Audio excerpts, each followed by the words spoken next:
한 일본 예언가의 2026년 이후 일본과 한국의 미래 예언은 현재 일본 내에서도 조심히 다뤄지고 있으며, 특히 영적인 감각이 깨어있는 이들 사이에서는 이미 거스를 수 없는 파도로 받아들여지고 있습니다. 우선 이 모든 예언의 시작점이 된 한 인물을 소개해야 합니다. 그녀의 이름은 사토 미유키입니다. 한때 일본 나라현에서 고대사를 연구하던 학자였던 그녀는 2011년 동일본 대지진이라는 거대한 비극 속에서 운명적인 전환점을 맞이하게 됩니다.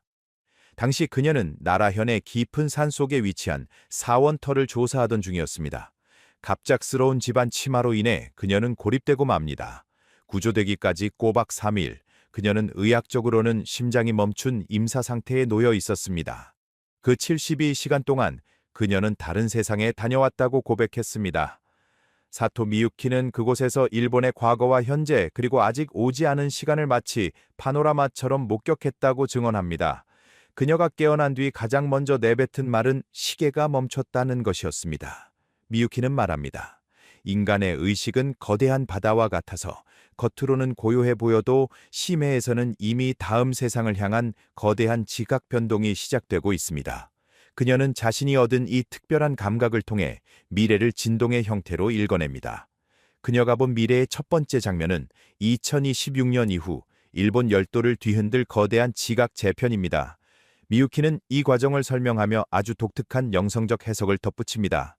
우리가 사는 지구는 하나의 살아있는 생명체이며, 그동안 쌓여온 수많은 감정의 찌꺼기와 역사적 매듭들이 이제는 더 이상 버티지 못하고 터져 나올 수밖에 없는 지점에 도달했다는 것입니다.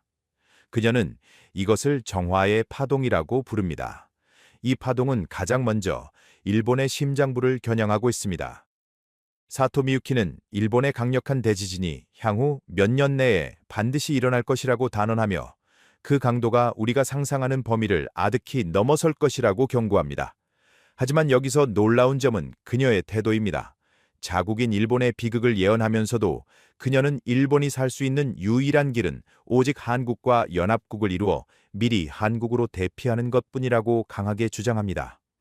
한때 침략과 갈등의 역사로 얼룩졌던 두 나라가 이제는 생존을 위해 하나가 되어야 한다는 이 역설적인 제안은 일본 내에서도 엄청난 인지 부조화를 불러일으켰습니다. 어떻게 우리가 그들에게 손을 내미느냐는 비난과 그것만이 유일한 희망인가? 라는 절망 섞인 질문들이 교차하고 있습니다. 하지만 미유키는 차가울 정도로 단호합니다. 그녀가 본 미래에서 한국은 단순히 이웃 나라가 아니라 대격변의 시기에 전 인류를 품어줄 유일한 희망이었기 때문입니다. 그녀는 예언합니다. 지금 일본인들이 가진 자만심을 내려놓고 한국이라는 거대한 품으로 들어가지 않는다면 열도의 백성들은 돌아갈 곳 없는 영혼이 될 것입니다. 그녀의 목소리는 떨리고 있었습니다. 그녀는 알고 있습니다. 본인이 주장하는 이 연합국이라는 원대한 계획이 사실 현실 정치와 사람들의 이기심 때문에 온전히 이루어지지 않을 것이라는 슬픈 미래까지도 말입니다. 그러나 그녀는 왜 이 불가능해 보이는 희망을 끊임없이 외치고 있는 것일까요? 그것은 바로 한 명의 생명이라도 더 건지기 위한 예언자로서의 마지막 자비심 때문입니다. 이제 그녀가 전하는 2026년의 구체적인 상황 속으로 한 발짝 더 들어가 보려 합니다. 지진의 전조 현상은 이미 시작되었습니다. 바다 아래 잠들어 있던 거대 용들이 꿈틀거리며 땅의 기운이 뒤바뀌는 소리가 예민한 이들의 귀에는 들리고 있습니다. 그녀는 일본의 구체적인 지명들을 언급하며 그날의 과정을 아주 상세하게 묘사하기 시작했습니다. 도쿄의 마천루가 모래성처럼 흔들리고 나고야와 오사카를 잇는 거대한 단층이 비명을 지르는 그 순간, 과연 어떤 일들이 벌어지게 될까요? 그리고 왜 그녀는 그 대재앙의 결론이 결국 한국의 초강대국화로 연결된다고 말하는 것일까요? 사토 미유키는 그날의 기억을 떠올릴 때면 지금도 몸을 가늘게 텁니다. 그녀가 사후세계에서 목격한 2026년 이후의 모습은 단순히 땅이 흔들리는 수준이 아니었기 때문입니다. 그것은 지구가 수만 년 동안 참아온 숨을 한꺼번에 내뱉는 듯한 말 그대로 지표면의 대재편이었습니다. 그녀는 예언합니다.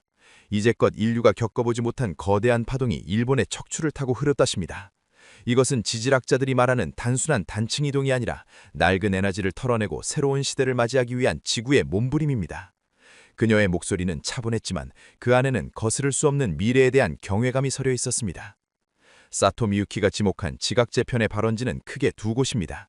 바로 도쿄 인근의 사가미 트로프와 서일본의 젖줄인 난카이 트로프입니다. 그녀는 예언하는 어조로 이렇게 말했습니다. 나는 보았습니다. 먼저 시즈오카 현 앞바다에서 푸른 빛의 불꽃이 솟아오르는 것을 말입니다. 그것은 땅속의 뜨거운 기운이 바다와 만나 일으키는 첫 번째 비명이었습니다. 곧이어 하마마추와 나고야를 잇는 지면이 마치 종잇장처럼 꾸겨지기 시작했습니다. 사람들은 발밑에 견고한 땅이 액체처럼 변하는 것을 목격하며 아연실색할 것입니다. 그녀의 설명은 현대 지질학에서 말하는 액상화 현상과 놀랍도록 일치하지만 그녀는 이를 땅의 영혼이 육신을 벗어던지는 과정이라고 설명합니다. 특히 그녀는 일본의 심장부인 도쿄에 대해 아주 구체적이고 충격적인 묘사를 이어갔습니다. 2026년의 어느 늦은 오후, 도쿄의 마천루들은 더 이상 하늘을 찌르는 권위의 상징이 아닐 것입니다. 신주쿠와 시부야의 거대한 건물들은 마치 거대한 파도 위에 떠있는 뗏목처럼 서로 부딪히며 소용돌이칠 것입니다. 특히 치바현과 가나가와현 해안가는 벽처럼 밀려오는 물의 산에 의해 지형 자체가 완전히 재편될 것입니다. 우리가 알던 도쿄만은 더 이상 존재하지 않게 되며 그 자리는 새로운 바닷길이 대신하게 될 것입니다. 이러한 예언은 단순히 공포를 주기 위함이 아닙니다. 그녀는 이 거대한 혼돈 속에서도 우리가 주목해야 할 영적 흐름이 있다고 강조합니다. 예언은 서쪽으로 이어집니다. 오사카와 교토, 그리고 고베를 잇는 긴키 지방 역시 이 거대한 파동에서 자유로울 수 없습니다. 교토의 오래된 사찰들은 그 기둥들이 비명을 지르며 무너져 내릴 것이고, 오사카의 도톤보리는 거대한 균열 속에 잠기게 될 것입니다. 하지만 이 모든 일들은 단순히 파괴만을 의미하지 않습니다. 땅이 갈라진 그 틈 사이로 수천 년 동안 잠들어 있던 지구의 진정한 생명에너지가 솟아오르기 시작할 것이기 때문입니다. 그녀는 이 과정에서 발생하는 거대한 에너지가 인간의 영혼을 정화하고 나아가 새로운 문명의 씨앗이 될 것이라고 말합니다. 많은 이들이 이 시기를 끝이라고 생각하며 절망하겠지만 미유키는 오히려 이것이 인류가 한 단계 진화하기 위한 통과 의례라고 설명합니다. 과학적인 관점에서 보아도 그녀의 예언은 결코 황당무계하지 않습니다. 이미 수많은 지질학자가 일본 열도 아래의 판들이 임계점에 도달했음을 경고해왔기 때문입니다. 사토 미유키는 이러한 과학적 데이터 위에 영적 통찰이라는 옷을 입혔습니다. 그녀는 다가올 미래를 대비하기 위해 일본이 선택할 수 있는 유일한 길은 과거의 아집을 버리는 것이라고 주장합니다. 일본이라는 작은 섬 안에서 해결책을 찾으려 해서는 안 됩니다. 우리의 영혼이 안전하게 머물 수 있는 곳, 그리고 이 거대한 격변을 미리 감지하고 우리를 받아줄 수 있는 형제의 나라로 눈을 돌려야 합니다. 그녀가 말하는 그곳은 바로 한국입니다. 미유키는 예언의 과정에서 한국과 일본이 연합국을 결성하여 일본의 인구와 자본이 미리 한국으로 대피해야 한다는 파격적인 주장을 펼칩니다. 한국의 동쪽과 남쪽 해안은 이 거대한 파동에서도 굳건히 버틸 것입니다. 한반도는 지구의 혈맥 중에서도 가장 단단하고 신성한 기운이 흐르는 곳이기 때문입니다. 일본의 기술력과 한국의 영적 에너지가 하나가 된다면 우리는 다가올 대격변을 슬기롭게 넘길 수 있을 것입니다. 그녀의 이 주장은 일본 내에서도 큰 반향을 일으켰습니다. 하지만 그녀의 눈빛에는 슬픔이 어려 있었습니다. 그녀는 자신이 제안한 이 연합국이라는 꿈이 현실에서는 결코 쉽게 이루어지지 않을 것임을 이미 보았기 때문입니다. 사람들은 여전히 과거의 사슬에 묶여 있습니다. 서로를 향한 미움과 이기심이 이 위대한 연합을 가로막고 있습니다. 나는 보았습니다. 수많은 제안이 오가겠지만 결국 정치적인 계산과 국민적 감정의 골 때문에 공식적인 연합국은 성사되지 못할 것입니다. 그녀의 고백은 무겁습니다. 하지만 그녀는 이어지는 예언에서 희망의 끈을 놓지 않습니다. 공식적인 연합은 실패할지라도 진정으로 깨어있는 사람들은 각자의 길을 통해 한국으로 향할 것이며 한국은 그들을 따뜻하게 품어줄 것이라고 말입니다. 과연 그 대격변의 현장에서 살아남은 이들이 한국에서 마주하게 될 새로운 삶은 어떤 모습일까요? 그리고 왜 한국은 그들을 받아들일 수밖에 없는 운명을 타고난 것일까요? 사토 미유키가 전하는 예언의 중심에는 아주 파격적이고도 구체적인 생존 전략이 담겨 있습니다. 앞서 말했다시피 그녀는 2026년 이후 닥칠 거대한 지각 재편에서 살아남기 위해 일본의 핵심 인프라와 인구의 상당수가 한국으로 이동하여 사실상의 연합국을 결성해야 한다고 주장한 바 있습니다. 그녀는 두 나라가 경제와 국방 그리고 영적인 가치를 공유하는 하나의 거대한 공동체가 되어야 한다고 말합니다. 나는 보았습니다. 한국의 대지 위에 일본의 정교한 기술력이 더해지고 일본의 자본이 한국의 강력한 국군과 만날 때 인류는 비로소 다가올 대격변을 이겨낼 수 있는 유일한 방패를 갖게 됩니다. 그녀의 목소리에는 절박함이 서려 있었습니다. 그녀가 구상한 연합국의 모습은 상당히 구체적입니다. 일본의 주요 기업들이 한국의 내륙 지방으로 거점을 옮기고 두 나라의 젊은이들이 함께 새로운 미래를 설계하는 통합 교육 시스템을 구축하는 것입니다.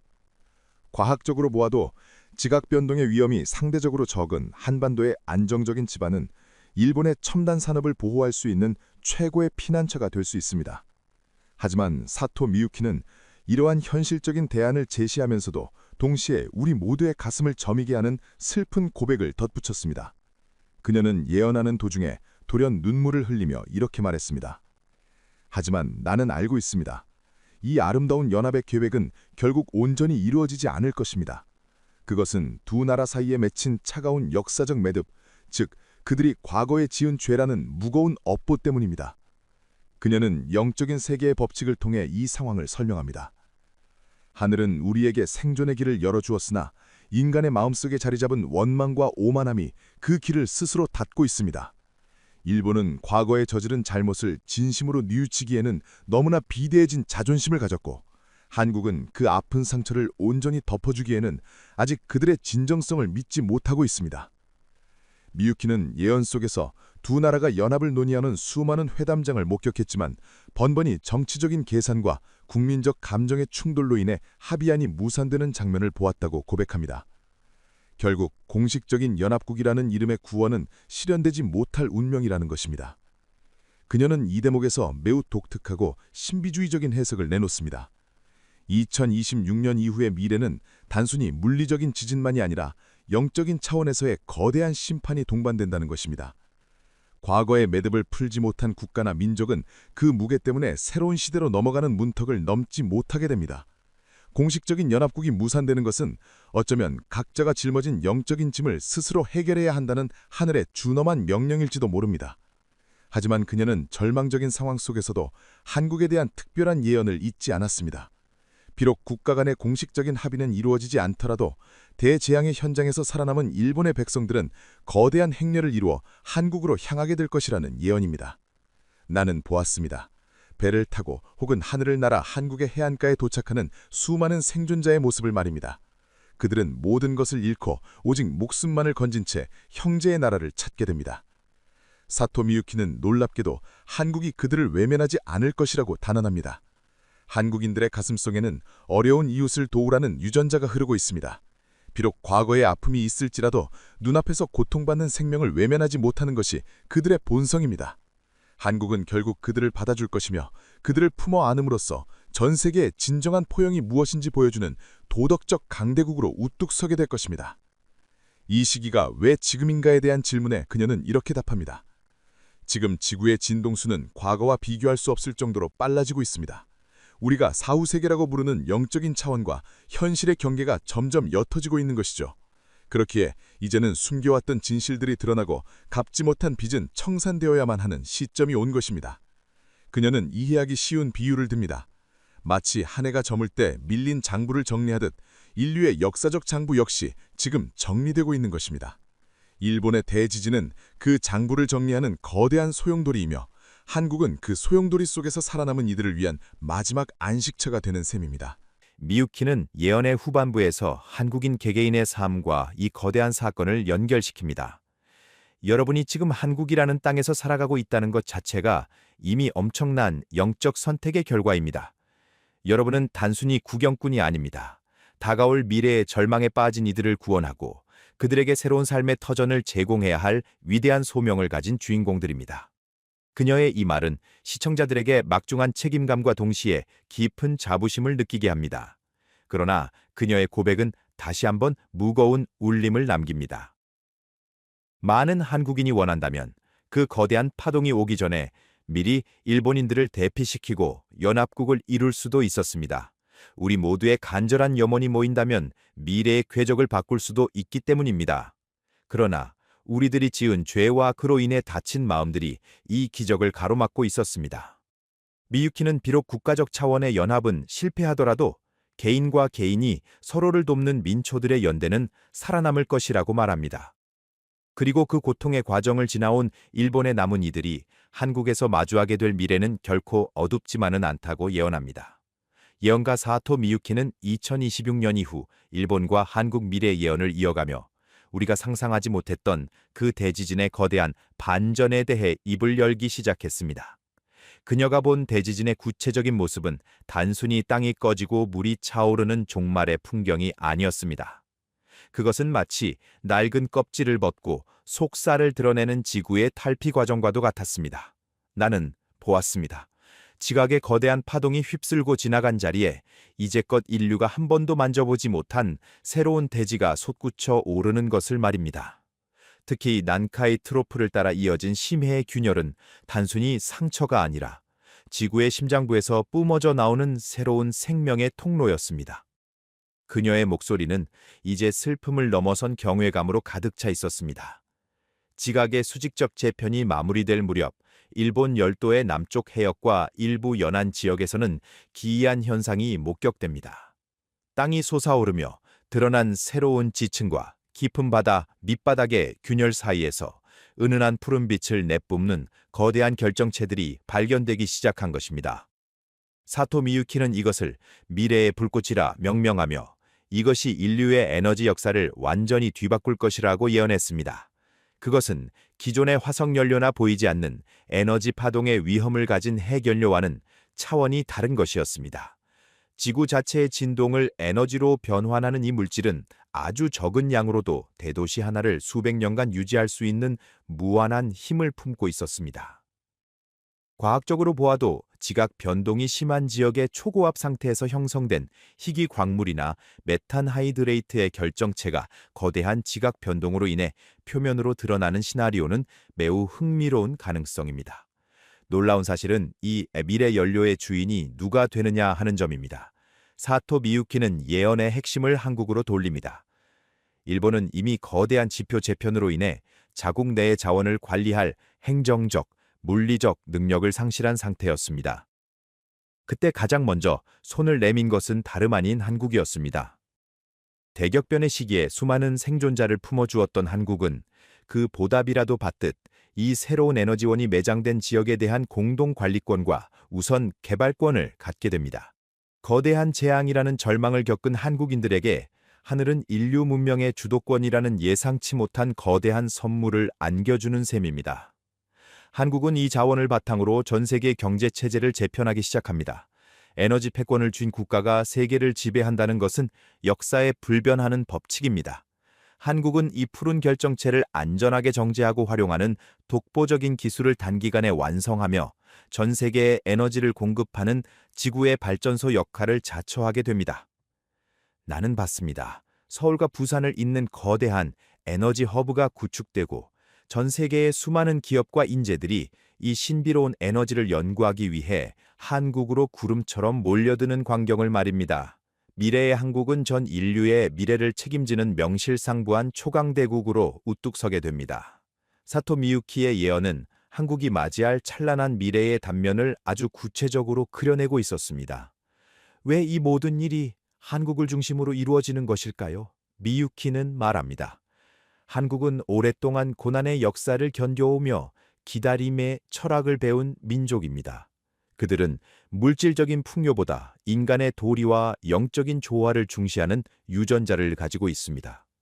지구의 심장에서 나온 이 신성한 에너지는 그것을 탐욕적으로 쓰지 않고 인류 전체를 위해 나눌 수 있는 마음을 가진 민족에게만 허락된 것입니다. 이 대목에서 미유키는 다시 한번 사회적 증거를 언급합니다.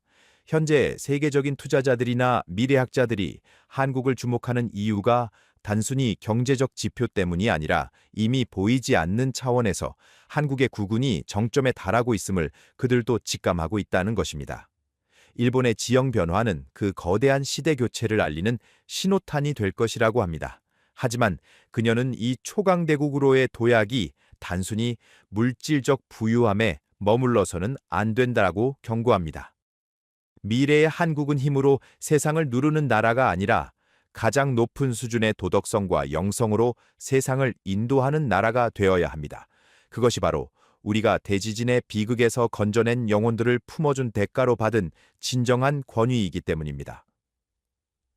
그녀는 지형이 뒤바뀐 일본의 남은 땅이 한국과 함께 상생의 길을 걷게 되며 그곳이 새로운 인류 문명의 실험실이 될 것이라고 말합니다. 절망의 폐허 위에 세워지는 새로운 유토피아, 그 중심에 서 있는 한국인의 모습은 듣는 이로 하여금 깊은 자부심과 울림을 느끼게 합니다. 이제 사토 미유키의 예언은 그 마지막 정점을 향해 달려갑니다. 거대한 격변을 겪고 한국으로 건너온 생존자들, 그리고 그들과 함께 만들어갈 새로운 사회는 어떤 모습일까요? 일본 예언가 사토 미유키는 2026년 이후 일본과 한국 미래 예언의 가장 감동적인 대목을 설명하며 잠시 말을 멈추고 깊은 호흡을 내뱉었습니다. 그녀가 본 미래의 한 장면은 끝없이 이어진 배들이 한국의 부산항과 인천항, 그리고 동해의 여러 항구로 들어오는 모습이었습니다. 그 배 안에는 화려한 보물이나 금전이 담겨 있지 않았습니다. 오직 거대한 지표면의 요동 속에서 목숨만을 건진 공포에 질린 평범한 이웃들이 타고 있었을 뿐입니다.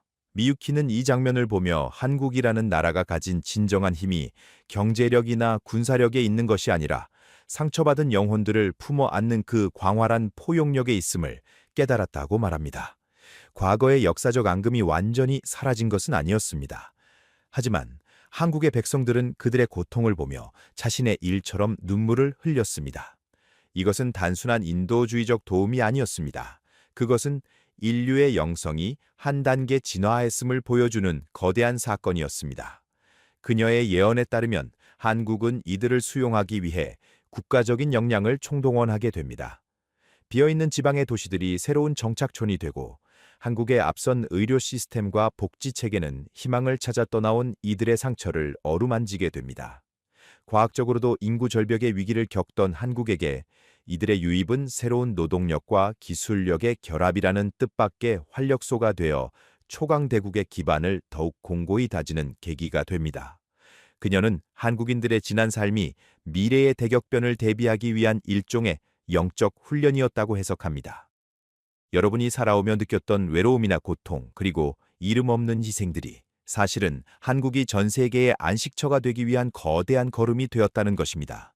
2026년의 지각재편은 분명 인류에게 큰 시련이지만 그 시련을 통과한 뒤에 마주할 세계는 지금과는 전혀 다른 조화로운 세상입니다.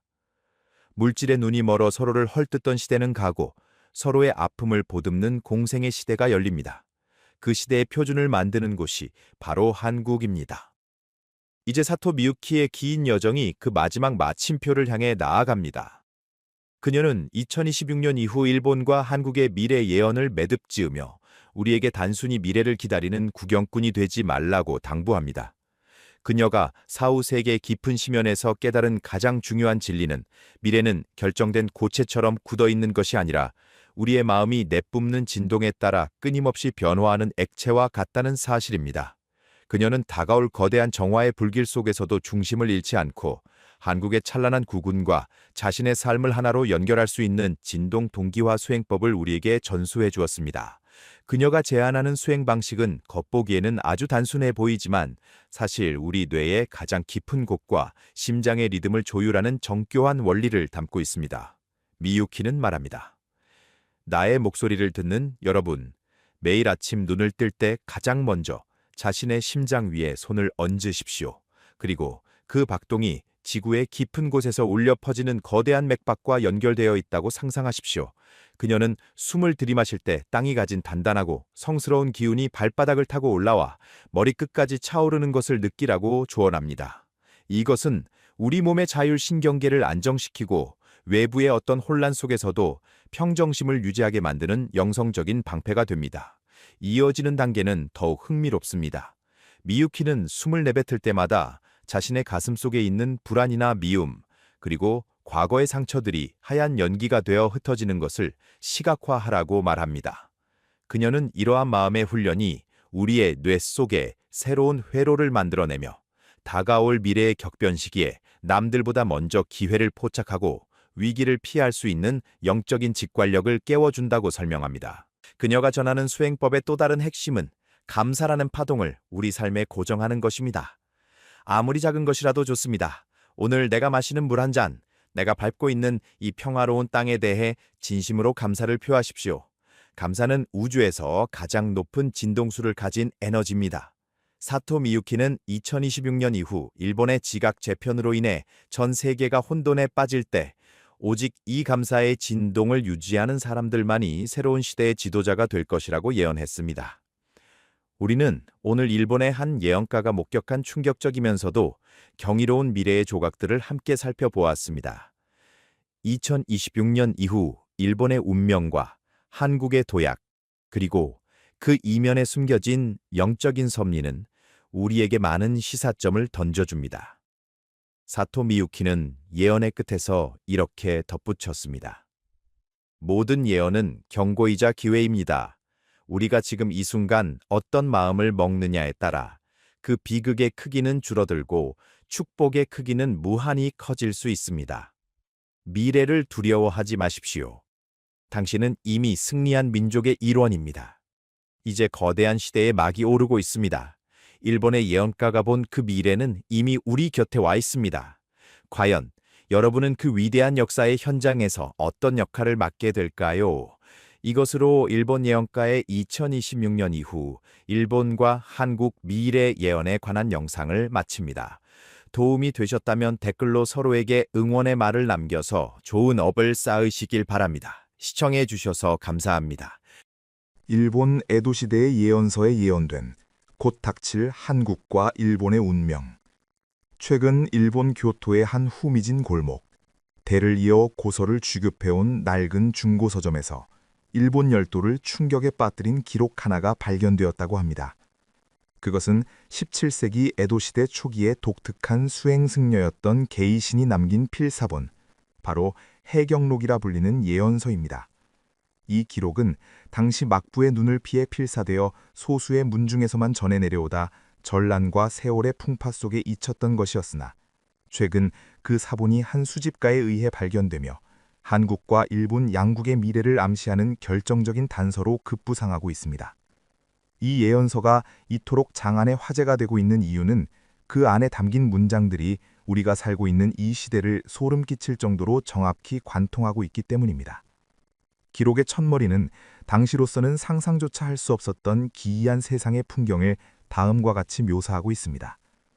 기치 무심히 만천하 하니 만인이 망본하고 추경이라니라. 이를 우리말로 풀이하면 다음과 같습니다. 기계의 지혜가 마음도 없이 천하에 가득하니 모든 사람이 근본을 잊고 허상을 쫓는구나. 여기서 말하는 기치는 에도 시대 당시 태엽이나 장치로 움직이던 인형인 가라쿠리를 뜻하는 동시에 오늘날 인간의 영혼 없이 스스로 사고하는 인공지능의 범람을 정확히 지목한 것입니다. 게이시는 인류가 스스로의 성찰을 멈추고 기계가 내뱉는 차가운 지혜에 몸을 맡기는 시기가 오면 비로소 대지가 무거운 몸을 뒤척여 부정한 것들을 씻어낼 것이라고 경고했습니다. 그리고 그 시점은 인류의 지능이 기계와 합쳐지는 급격한 변곡점, 즉 우리가 마주하고 있는 2026년을 기점으로 하여 일본 열도의 숙명적인 변화가 시작됨을 예고하고 있습니다. 해경록의 중반부로 접어들면 더욱 구체적이고도 서늘한 예언 문구가 등장하여 보는 이의 숨을 멎게 만듭니다. 부상 삼지에 이지 침륜하고 청조가 도해하여 부본에 의하리라니라. 일본의 세 줄기 땅 중 두 줄기가 수평선 아래로 잠겨 사라지고 푸른 새들이 바다를 건너 아비의 뿌리에 의지하는구나. 이 문장은 일본을 지탱하는 거대한 지맥 중 무려 3분의 2가 바다로 환원될 것임을 말해줍니다. 이는 단순한 자연의 대전환을 넘어 일본이라는 나라가 짊어지고 온 영적인 업보가 비로소 그 임계점에 도달했음을 보여주는 대목입니다. 그러나 이 예언이 진정으로 놀라운 이유는 그 재앙 뒤에 숨겨진 한국의 위대한 운명을 함께 기록하고 있다는 점에 있습니다. 게이시는 바다를 건너온 푸른 새, 즉 열도의 백성들이 향하게 될 단 하나의 장소로 부본지국, 즉 아비의 나라를 지목했습니다. 여기서 말하는 아비의 나라는 과거 대륙의 찬란한 문명과 왕조의 혈통을 처음으로 전해주었던 한반도, 즉 우리의 땅 한국을 의미합니다. 수천 년 전 뿌리를 떠나 섬으로 흘러들어갔던 후손들이 결국 거대한 운명의 파도에 밀려 다시금 그들의 근원인 한국으로 돌아오게 된다는 영적인 귀환을 예언하고 있는 것입니다. 게이시는 보이지 않는 영적인 세계의 흐름을 읽으며 한반도가 가진 독특한 지기와 그 땅을 지키는 민족의 정기가 인류 최후의 안식처가 될 것임을 이미 예견했습니다. 그의 눈에 비친 미래는 비단 일본의 시련만이 아니었습니다. 그것은 흩어졌던 가족이 다시 만나는 장엄한 화해의 장이자 한국이 세계의 중심에서 새로운 질서를 세우는 거대한 서사시의 시작이었습니다. 그렇다면 이토록 정교하게 미래의 도래를 예견한 숭리역 게이시는 과연 어떤 인물이었을까요? 기록에 따르면 그는 에도 막부의 권력 중심에서 비켜나 규슈 북단의 해안가 사찰에 머물며 일생을 바다의 흐름과 하늘의 별자리를 관측하는 데 바친 독특한 수행자였습니다. 그는 당시 유행하던 제도권 불교의 형식적인 연불보다는 만물의 근저에 흐르는 영적인 맥동을 읽어내는 데 집중했는데, 이는 오늘날 우리가 말하는 영성학이나 우주 에너지의 흐름을 파악하는 고차원적인 명상의 영역이었습니다. 게이시는 살아생전 제자들에게 인간의 육신은 찰나의 옷일 뿐이며 우리의 참된 자아는 사후세계와 연결된 거대한 영적 망의 일부라고 가르쳤습니다. 그가 해경록을 집필한 이유는 단순히 다가올 난리를 경고하기 위함이 아니라 인류의 영혼이 집단적으로 정화되어야 하는 거대한 순환의 주기를 보았기 때문입니다. 하지만 그의 예언은 당시 일본의 지배층에게는 그야말로 불온하기 짝이 없는 내용이었습니다. 천하가 평온하다고 믿었던 시대에 열도의 수몰과 본국으로의 귀환을 설파했으니 막부의 입장에서는 체제를 뒤흔드는 위험천만한 괴설로 보였을 것입니다. 결국 해경록은 관가에 압수되어 소각될 위기에 처했으나 그의 가르침을 신봉하던 몇몇 문중들이 목숨을 걸고 사본을 만들어 어두운 다락방과 낡은 상자 속에 숨기며 오늘날 우리에게까지 그 전원이 닿게 된 것입니다. 게이시는 영적인 세계의 비밀을 설명하며 다음과 같은 문장을 남겼습니다. 명경지수에 영광조영하니 사후 미로가 차시 개벽이라니라. 맑은 거울하고 멈춘 물에 영적인 빛이 비치니 죽음 이후의 미로가 이 시기에 비로소 열리는구나. 이 문구는 단순히 사후세계를 말하는 것이 아니라 인류 전체의 영적 주파수가 급격히 변하는 시기가 올 것임을 시사합니다. 그가 지목한 이 시기는 물질 문명이 극에 달해 인간의 정신이 기계의 논리에 잠식당하는 때를 말하는데 바로 우리가 현재 경험하고 있는 초거대 지능의 시대와 맞닿아 있습니다.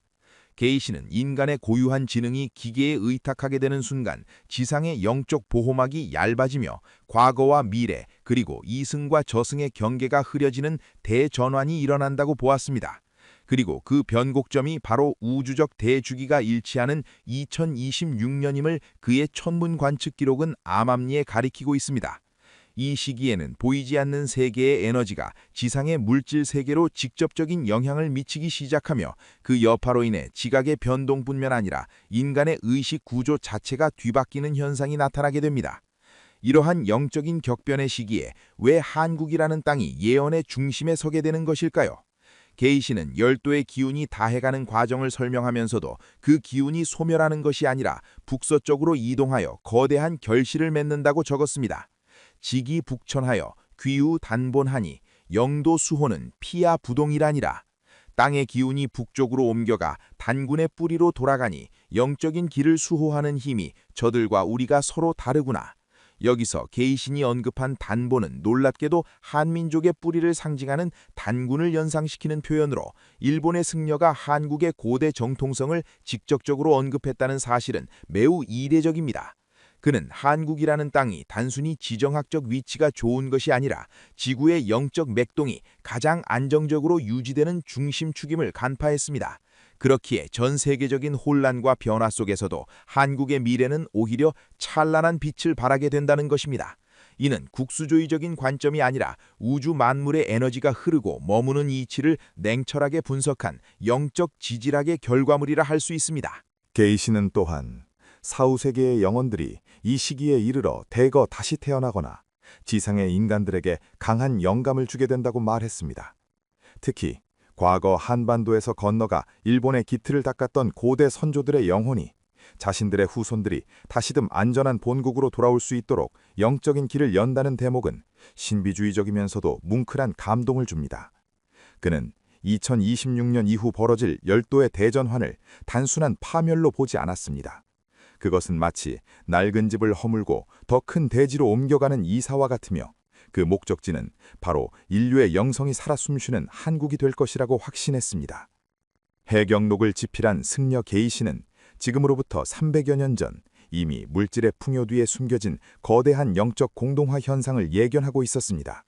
그는 인간의 지혜가 육신을 벗어나 철과 돌에 깃들게 되는 시기를 인류 문명의 마지막 고비라고 경고했는데, 이는 현대에 우리가 마주한 초거대 인공지능의 출현과 그 궤를 같이 합니다.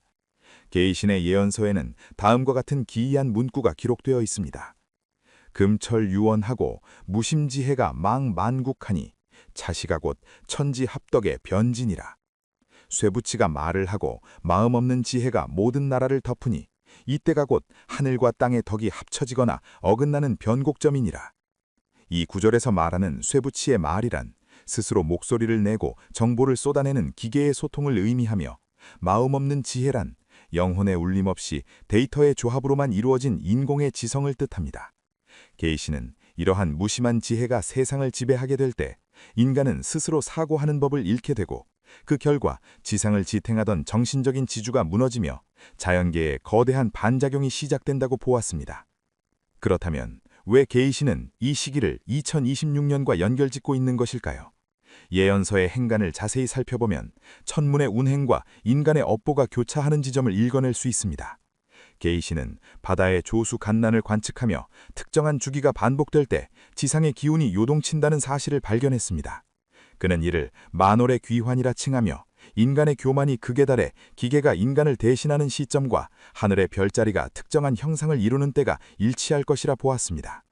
현대의 영성학자들이 2026년을 우주적 에너지가 정화되는 중요한 해로 꼽는 것과 일맥상통하는 대목입니다. 게이시는 이 시기에 지상의 영적인 밀도가 급격히 낮아지면서 일본 열도를 지탱하던 해저의 용맥이 요동치기 시작할 것이라 예언했습니다. 용면수저하다가 기진 이출하니 부상지기가 차시에 갈하리라니라. 용이 물밑에서 잠자다가 기운이 다해 솟구치니 일본의 기운이 이때에 이르러 다하게 되리라.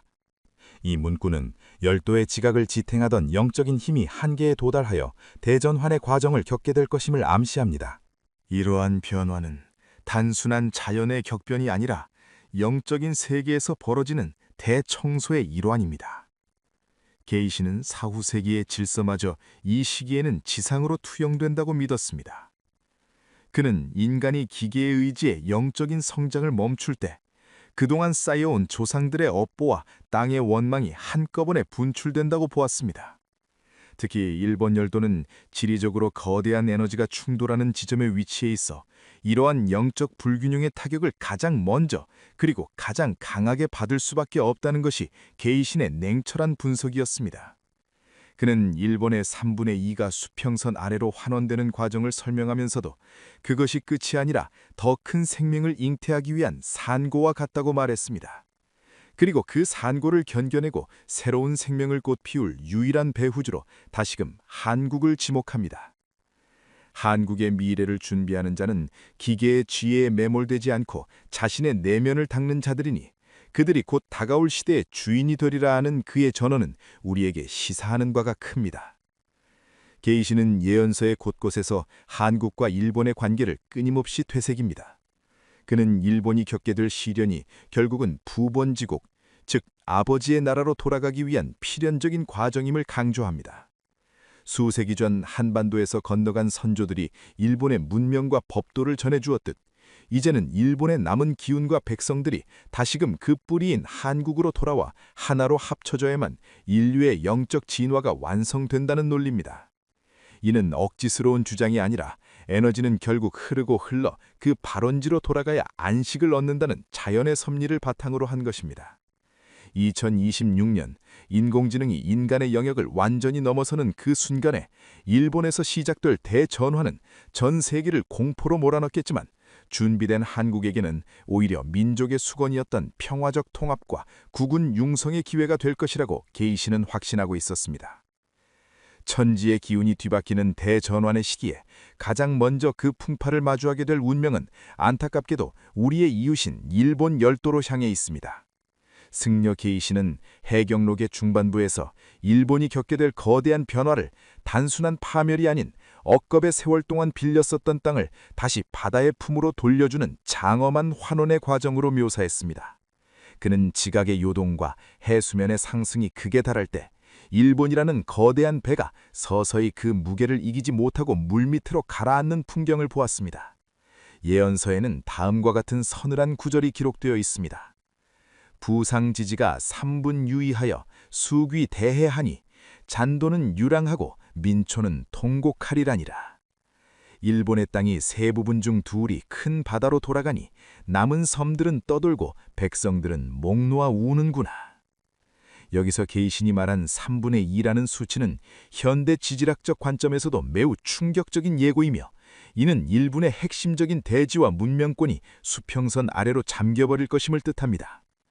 그러나 게이시는 이 비극적인 상황 속에서도 절망 속에 빠진 백성들을 구원할 유일한 빛이 북서쪽 하늘에서 비치고 있음을 놓치지 않았습니다. 그 구원의 빛이 가리키는 곳은 바로 우리가 살고 있는 한국입니다. 게이시는 일본의 백성들이 생존을 위해 필사적으로 바다를 건너게 될 것이며 그들의 발길이 닿는 유일한 종착지가 부본지국, 즉 아비의 나라가 될 것이라 예언했습니다. 청조가 도해하여 귀여 부본하니 차시가 곧 조상의 음덕이 다시 피는 시기니라. 푸른 새가 바다를 건너 아비의 본국으로 돌아오니 이때가 바로 조상의 보이지 않는 덕이 다시금 꽃을 피우는 때니라. 예언서에서 칭하는 푸른 새는 평화를 갈구하며 생존을 위해 이주하는 일본의 민초들을 상징하며 그들이 돌아올 아비의 본국은 다름 아닌 한반도입니다. 게이시는 일본 왕실과 귀족층의 뿌리가 과거 백제와 가야 그리고 고구려의 혈통에서 비롯되었다는 역사적 진실을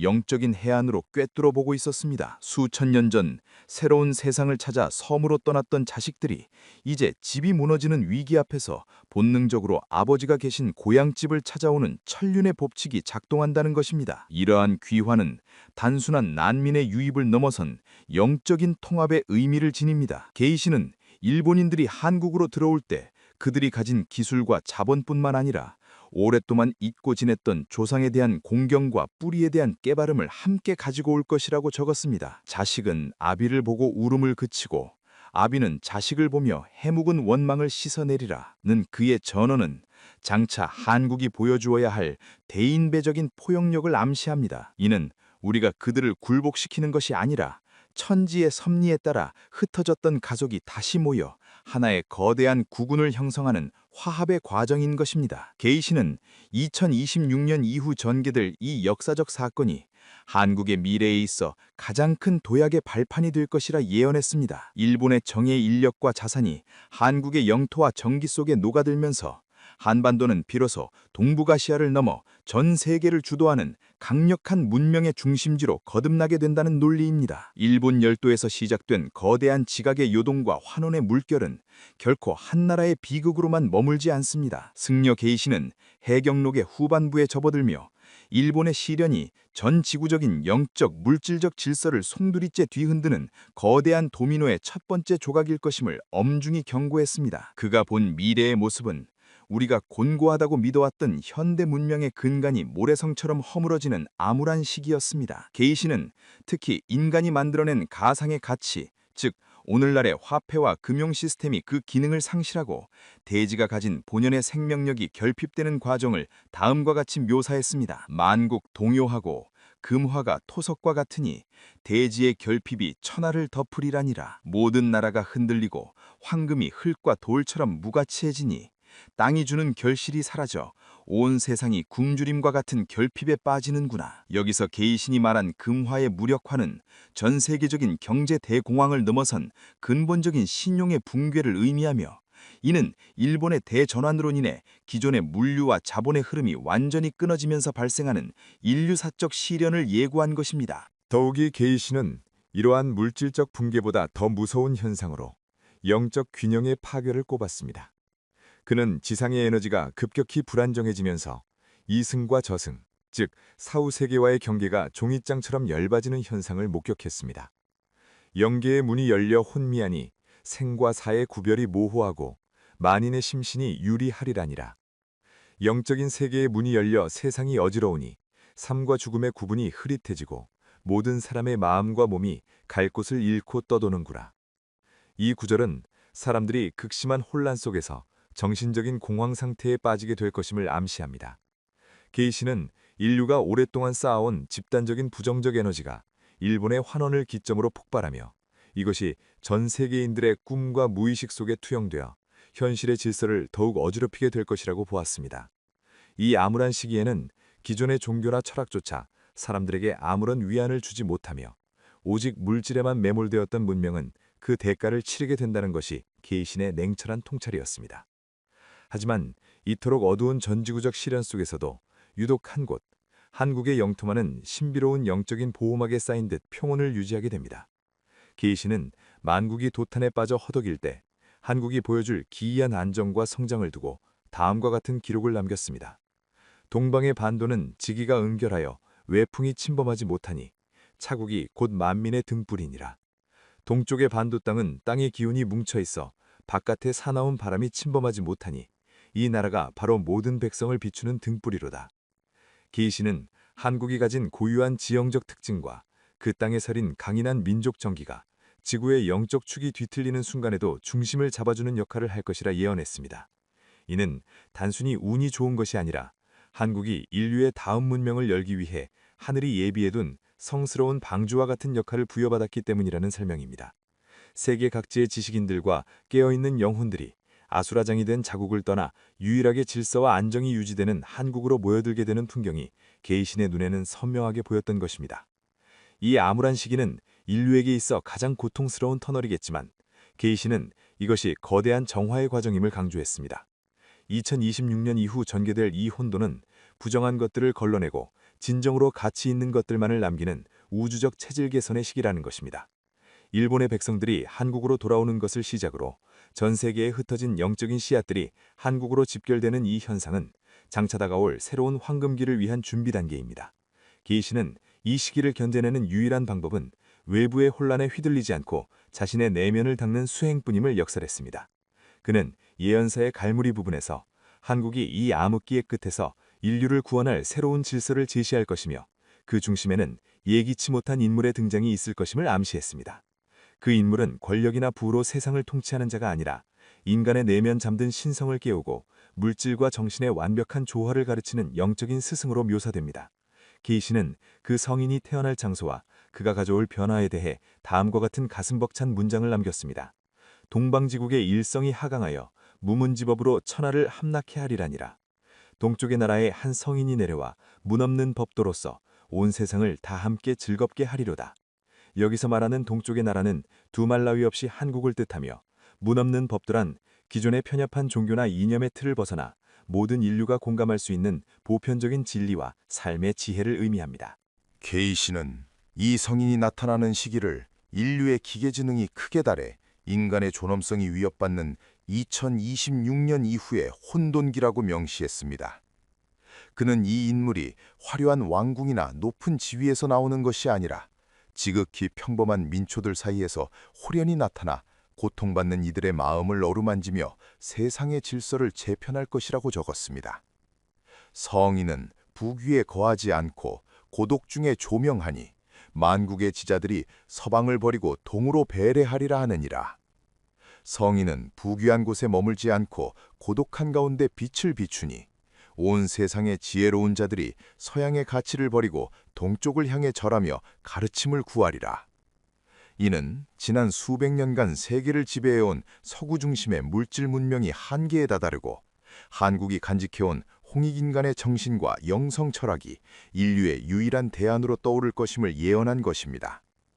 특히 일본의 지식인들과 생존자들은 자신들의 뿌리인 한국에서 나타난 이 성인의 가르침에 가장 먼저 감화되어 과거의 과오를 참회하고 새로운 시대의 역긴으로 거듭나게 된다는 것이 게이신의 놀라운 통찰이었습니다. 이 성인이 이끄는 한국의 미래는 단순한 경제강국이나 군사강국의 차원을 넘어섭니다. 게이신은 한국이 전 세계의 영적인 수도가 되어 모든 갈등과 분쟁이 멈추고 인류가 하나의 가족처럼 화합하는 지상낙원의 모태가 될 것이라고 보았습니다. 그는 이 시기의 한국을 영도 수호지주, 즉 영적인 길을 지키는 기둥이라 칭송했습니다. 한국인들은 그 성인의 가르침에 따라 마음의 거울을 닫고 기계의 지능에 휘둘리지 않는 고차원적인 의식 상태를 유지하게 됩니다. 이러한 한국의 영적 에너지는 전 지구로 퍼져나가 방사능과 오염으로 병든 대지를 정화하고 사후 세계의 영혼들마저 안식을 얻게 하는 거대한 파동이 될 것입니다. 게이신은 이 위대한 변화가 결코 우연히 일어나는 것이 아니라 한민족이 수천 년간 고난의 역사를 견디며 쌓아온 영적인 공덕이 비로소 열매를 맺는 것이라 강조했습니다. 그렇다면 우리는 어떻게 이 위대한 성인을 알아보고 다가올 시대를 맞이해야 할까요? 게이신은 예언서의 마지막 장에서 그 성인을 맞이할 준비가 된 자들에게만 보이는 특별한 징후가 있다고 말했습니다. 그것은 바로 자신의 내면에 깃든 작은 빛을 발견하고 타인의 고통을 나의 것처럼 느끼는 자비로운 마음입니다. 2026년 이후의 세계는 물질로 쌓아올린 모든 것이 무너지는 시기이지만 동시에 진정한 인간성이 회복되는 축복의 시기이기도 합니다. 게이신은 한국의 백성들에게 자부심을 가지되 겸손함을 잃지 말라고 당부하며 다가올 미래의 주역으로서 갖추어야 할 마음가짐을 예언서 곳곳에 심어두었습니다. 승려 게이신은 해경록의 마지막 장에서 2026년 이후 전개별 10도의 환원과 세계의 암흑기를 돌파할 유일한 열쇠로 심경마옥의 비책을 제시했습니다. 이는 단순히 종교적인 의식을 넘어 인간의 뇌와 정신이 기계의 지능에 잠식당하지 않고 스스로의 주권을 지키는 가장 강력한 방어 기제이자 성장의 도구입니다. 게이신은 예언서의 대미를 다음과 같은 문장으로 장식했습니다. 심경마옥하면 만화불침하고 영대 청명하여 대운을 수용하리라니라. 마음의 거울을 옥처럼 갈고 닦으면 만 가지 화가 침범하지 못하고 영적인 자리가 맑고 밝아져 마침내 찾아올 거대한 운명을 받아들이게 되리라. 여기서 말하는 마음의 거울을 닦는다는 것은 외부에서 쏟아지는 자극과 허상의 정보에 휘둘리지 않고 자신의 내면을 고요히 응시하는 힘을 기르는 것을 뜻합니다. 게이신은 이 수행을 위해 일상에서 누구나 실천할 수 있는 구체적인 방법을 일러주었습니다. 그것은 바로 매일 아침과 저녁 단 10분이라도 눈을 감고 자신의 숨결이 오고 가는 모양을 바라보는 내관자심의 과정입니다. 식을 조하고 상을 서하니 내면의 광명이 스스로 현신하리라니라. 숨을 고르게 하고 헛된 생각을 버리니 내면의 밝은 빛이 스스로 그 몸을 드러내리라. 게이신이 강조한 이 방식은 현대적 관점에서 보면 뇌의 깊은 곳에 자리 잡은 공포와 불안의 중추를 안정시키고 지혜와 통찰을 담당하는 앞부분의 기능을 극대화하는 매우 정교한 정신훈련입니다. 우리가 기계가 내뱉는 정보에 중독되어 뇌가 피로해질 때 이 간단한 수행은 우리의 영적 주파수를 한국의 맑은 지기와 연결하여 웰비의 환란 속에서도 흔들리지 않는 평온함을 유지하게 해줍니다. 게이신은 특히 한국인들이 이러한 수행에 가장 최적화된 기질을 타고났으며 우리가 마음을 모을 때 비로소 잠들어 있던 민족의 거대한 운명이 깨어날 것이라고 확신했습니다. 이제 우리는 300년 전 일본의 고독한 수행자가 왜 그토록 간절하게 한국의 미래를 예견했는지 그 본질을 이해하게 되었습니다. 그는 일본의 시련을 통해 인류가 뿌리를 되찾길 바랬고 그 뿌리인 한국이 전 세계를 구원할 성인의 나라로 우뚝 서기를 영적인 세계에서 염원해온 것입니다. 2026년 인류의 지능을 초월한 존재들이 세상을 덮고 일본 열도가 수평선 아래로 환원되는 격변의 시간이 다가오고 있습니다. 그러나 이 영상을 시청하고 계신 여러분은 두려워할 이유가 전혀 없습니다. 여러분의 마음속에는 이미 그 모든 파도를 잠재우고 새로운 질서를 세울 성스러운 씨앗이 심어져 있기 때문입니다. 계시는 예언서의 마지막 구절에 이렇게 적었습니다. 준비된 자에게 재앙은 축복이요 깨어있는 민족에게 미래는 영광이라니라. 여러분이 오늘부터 실천할 작은 마음의 평화가 곧 한국의 국운을 바꾸고 전 세계의 암흑기를 끝내는 위대한 빛이 될 것입니다. 우리는 이제 낡은 중고 서점에서 발견된 해경록의 비밀을 모두 살펴보았습니다. 이 예언은 단순히 미래를 맞추는 맞춤판이 아니라 우리에게 어떤 인간으로 살아갈 것인가를 묻는 준엄한 하늘의 목소리입니다. 일본의 지혜로운 승려 게이신이 그토록 사랑하고 경외했던 아비의 나라 한국, 그리고 그 땅을 지켜온 여러분의 앞날에는 이제껏 보지 못한 장엄한 승리가 기다리고 있습니다. 오늘 일본 예언서에 예고된 2026년 한국과 일본 영상이 도움이 되셨다면 좋아요를 눌러주세요. 응원의 댓글도 남겨주시면 영상 제작에 큰 힘이 됩니다. 시청해주셔서 감사합니다.